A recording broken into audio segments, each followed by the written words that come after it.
रानू चिड़िया बहुत दयालु चिड़िया थी। वो हर किसी की मदद करती थी। रानू चिड़िया के खेत में तरह तरह की सब्जियां लगी हुई थी। लंबी लंबी बेलों पर बड़े बड़े खीरे, लाल लाल टमाटर और बाकी सारी सब्जियां। कालू कालू चलो रानू चिड़िया के खेत से सब्जी चोरी करके खाते हैं। लेकिन चिड़िया ने देख लिया तो बहुत बड़ी समस्या हो जाएगी। रानू चिड़िया सबको बता देगी कि हम काले कौवे चोर हैं। कालू हम छुप छुप कर जाएंगे, चिड़िया को पता ही नहीं चलेगा और हम खेत से सब्जियां चुरा लेंगे। ऐसे सोचकर कालू कौवा और गोरी कौवी रानू चिड़िया के सब्जियों के खेत की तरफ जाते हैं। मैं जाकर रानू चिड़िया को बातों में लगाता हूँ और तुम रानू चिड़िया की सब्जियां चुरा लेना। कालू जी, अगर चिड़िया को पता चल गया तो तुम 2 बार ऊंची आवाज से काय काय करना, मैं समझ जाऊंगी और खेत से भाग जाऊंगी। कालू कौवा रानू चिड़िया के पास जाता है। चिड़िया चिड़िया, सुना है तोते की माँ बहुत बीमार है। हाँ कौवे, सुना तो मैंने भी है। मैंने सोचा था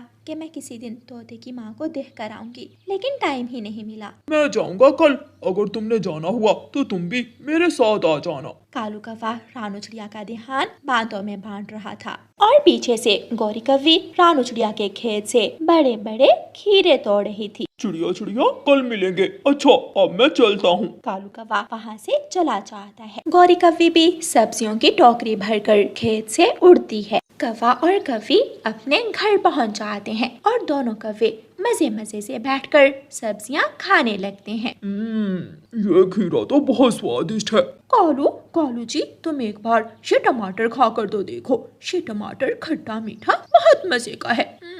कौवे मजे मजे से चिड़िया की चोरी की हुई सब्जियां खाते हैं। रानू चिड़िया जब खीरों और टमाटर के पौधों के पास जाती है तो वो देखती है, मेरे पौधों से टमाटर और खीरे किसने तोड़े हैं? ये कौन चोर मेरे खेत में आ गया? मुझे उस चोर को पकड़ना होगा। रानू चिड़िया कबूतर के पास जाती है और कबूतर से कहती है, कबूतर कबूतर, कोई चोर मेरे खेत से सब्जियां चोरी कर रहा है, उस चोर को पकड़ने में मेरी मदद करो। रानू चिड़िया, तुम चिंता ना करो, वो चोर तो पकड़ा जाएगा, लेकिन मैं बदले में सब्जियां लूंगा। हाँ जरूर, मैं आपको हर रोज टमाटर और कद्दू दिया करूंगी, लेकिन किसी तरह उस चोर को पकड़ने में मेरी मदद करो। दूसरे दिन कबूतर सुबह सवेरे अपने घर से निकलता है और रानू चिड़िया के सब्जियों के खेत में छुपकर बैठ जाता है। कल की तरह आज भी कौवे आराम से आते हैं। गोरी कौवी सब्जियां चुराने लग जाती है और कालू कौवा रानू चिड़िया के पास जाता है। रानू चिड़िया, सुना है तोते का दादा बहुत बीमार है। हाँ कौवे भैया, सुना तो मैंने भी है, लेकिन मुझे तोते ने बताया कि उनका दादा अब ठीक है, वो दाना खाने लगा है। बल्कि कल तोता मुझे एक टमाटर भी लेकर गया था अपने दादाजी को देने के लिए। गोरी कौवी जल्दी जल्दी से सब्जियां तोड़ रही थी। कबूतर पेड़ के पीछे छुपा हुआ गोरी कौवी को देख रहा था। कबूतर आहिस्ता आहिस्ता आगे बढ़ता है और अचानक गोरी कौवी के पास आकर उसे पूंछ से पकड़ लेता है। पकड़ लिया रानू चिड़िया, मैंने चोर पकड़ लिया। रानू चिड़िया भी उड़ती है और कबूतर के पास आती है। कालू कौवा इधर उधर देखता है और वहाँ से दुम दबाकर भाग जाता है। पकड़ी गई, गोरी पकड़ी गई, बहुत मारेगी रानू चिड़िया, अब गोरी कौवी को बहुत मारेगी। बेशरम काली कौवी, अब मुझे समझ आई, वो तेरा काला पति क्यों हर रोज मेरे पास आकर मुझे बातों में लगाए रखता है। मैं तो आज ही आई हूँ सब्जियां चोरी करने। रानू चिड़िया, अब इसकी सजा यही है कि इसे सारे खेत के काम करवाओ। कबूतर भैया, मेरे घर जाओ और मेरे घर से एक लंबी रस्सी लेकर आओ। कबूतर रानू चिड़िया के घर चला जाता है। चिड़िया दीदी, बस एक बार मुझे माफ कर दो। ये उपाय मेरे आवारा पति कालू कौवे का था, मैं लालच में आकर फंस गई, मुझे माफ कर दो। गोरी, मैंने तुम्हारी पिटाई नहीं की, शुक्र करो, वरना चोर को तो पक्षी मार मार कर ही मार देते हैं। कबूतर रस्सी लेकर आ जाता है। रानू चिड़िया गोरी कौवी की टांग से रस्सी बांधकर उसे छोड़ देती है। चल गोरी, जल्दी से इस खेत में सारी जड़ी बूटियां बाहर निकालो। गोरी कौवी रोती हुई अपने काम पर शुरू हो जाती है। अगर मैं गोरी को बचाने ना गया तो गोरी मुझे छोड़ेगी नहीं। कालू कौवा शाम तक बैठा ऐसे सोचता है और फिर शाम के बाद रानू चिड़िया के पास जाता है। चिड़िया चिड़िया, मेरी बहन, मेरी पत्नी को माफ कर दो। कौवे, पहले वादा करो कि तुम दोनों पति पत्नी दोबारा मेरे खेत की तरफ नहीं आओगे, फिर ही गौरी को माफी मिलेगी। माँ कसम, मैं वादा करता हूँ, मैं वादा करता हूँ। चिड़िया चिड़िया, मैं थक चुकी हूँ, अब मेरी रस्सी खोल दो ताकि मैं घर जा सकूं। रानो चिड़िया गौरी कौवी को आजाद कर देती है और गौरी कौवी और कालू कौवा काएं काएं करते हुए वहां से भाग जाते हैं। प्यारे दोस्तों, इस कहानी को लाइक, अपने दोस्तों के साथ शेयर और चैनल को सब्सक्राइब करना बिल्कुल मत भूलना। आपका धन्यवाद। रानो चिड़िया की ऐसी कहानियाँ सुनने के लिए YouTube सर्च बार में रानो चिड़िया की कहानी लिखें या फिर ये बटन दबाकर बोलकर कहें रानो चिड़िया की कहानी। मैं तो इंसानों की बस्ती की तरफ ही जाऊंगी। वहाँ खतरा है, सुना है वहाँ हर रोज एक शिकारी आता है।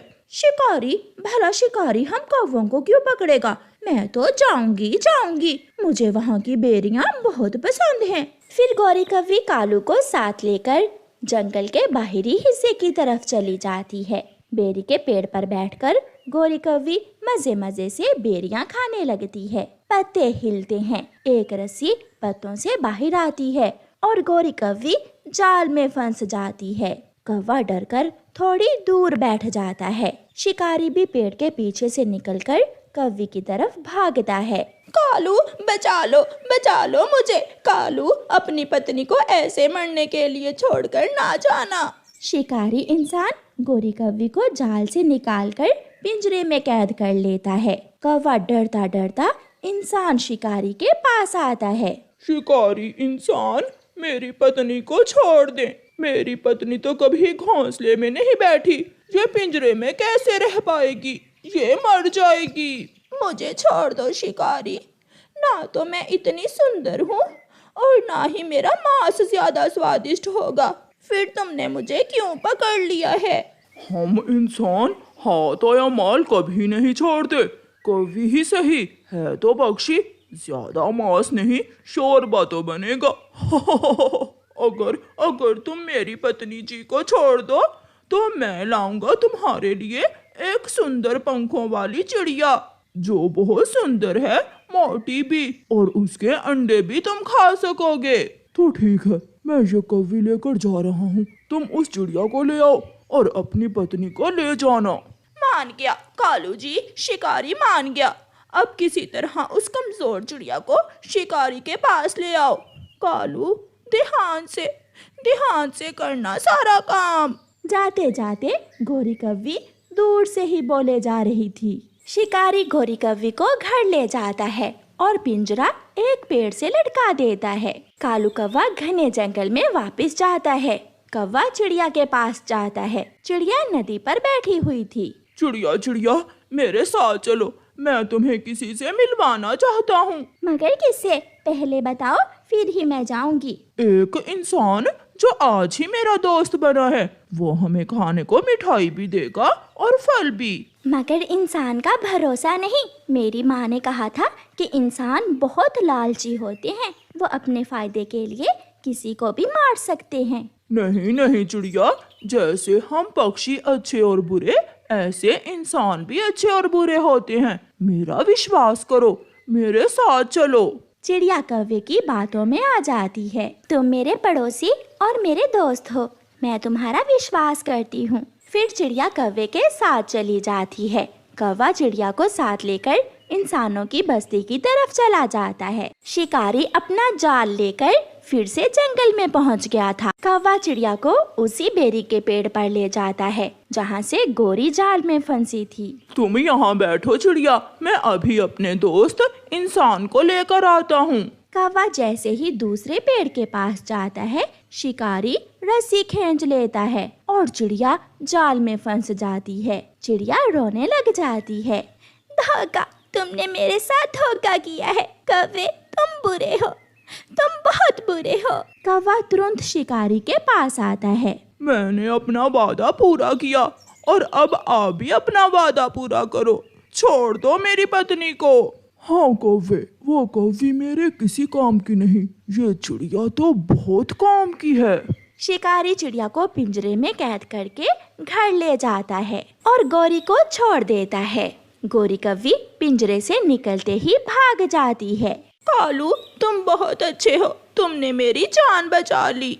मगर मुझे तुम्हारी जान बचाने के लिए मासूम चिड़िया की बलि देना पड़ी। उसे छोड़ो, वो कमजोर चिड़िया का जीवन इतना जरूरी नहीं है जितना मेरा है। चिड़िया रो रही थी। फिर रोते रोते उसे एक विचार आता है और वो शिकारी इंसान से कहती है, शिकारी शिकारी, अगर मुझे कैद ही करना है तो मेरा सोने के तिनकों से बना हुआ घोंसला भी मेरे पिंजरे में ला कर रख दो। सोने के तिनकों से बना हुआ? क्या मतलब? हाँ शिकारी, मैं सोने के घोंसले में रहती हूँ। मैं इस लोहे के पिंजरे में मर जाऊंगी। आप मेरे साथ जंगल चलें और मुझे मेरा सोने का बना हुआ घोंसला ला दें। अगर मुझे वो घोंसला मिल जाए तो सारी जिंदगी आराम से गुजार सकता हूँ। हाँ ठीक है चिड़िया, तुम मेरे साथ चलो, हम अभी जंगल जाते हैं। फिर शिकारी चिड़िया का पिंजरा उठाकर घने जंगल की तरफ चल देता है। और कितना आगे जाना होगा? चिड़िया, कहाँ है तुम्हारा सोने का बना हुआ घोंसला? मेरा सोने का घोंसला वहाँ है, वहाँ गुफा के पास। चिड़िया इंसान शिकारी को शेर की गुफा के पास ले जाती है।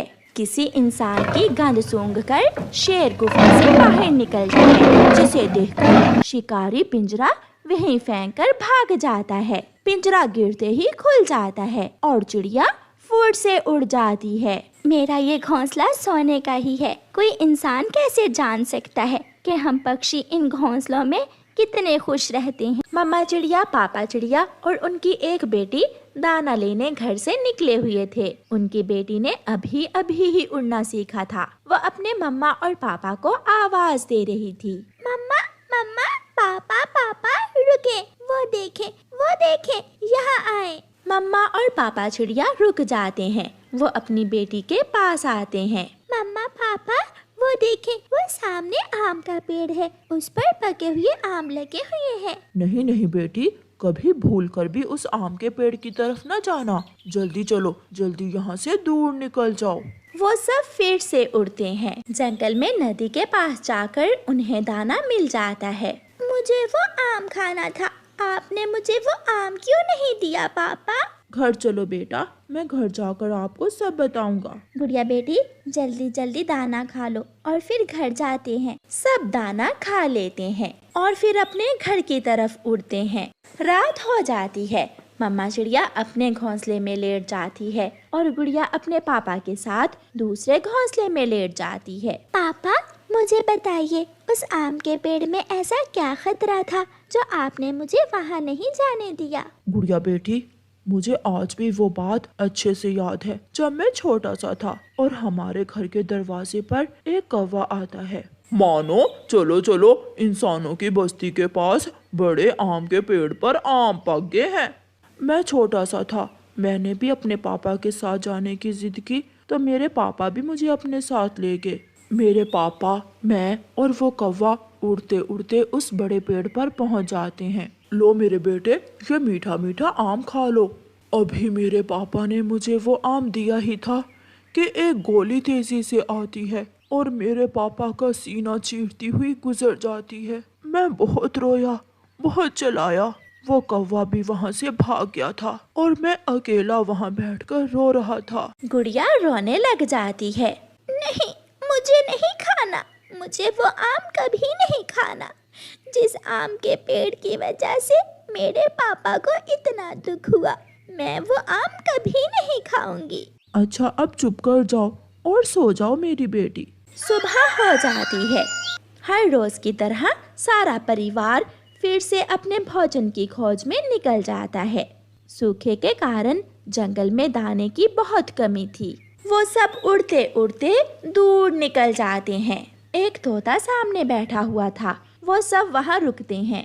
तोते तोते, क्या हुआ है? तुम क्यों रो रहे हो?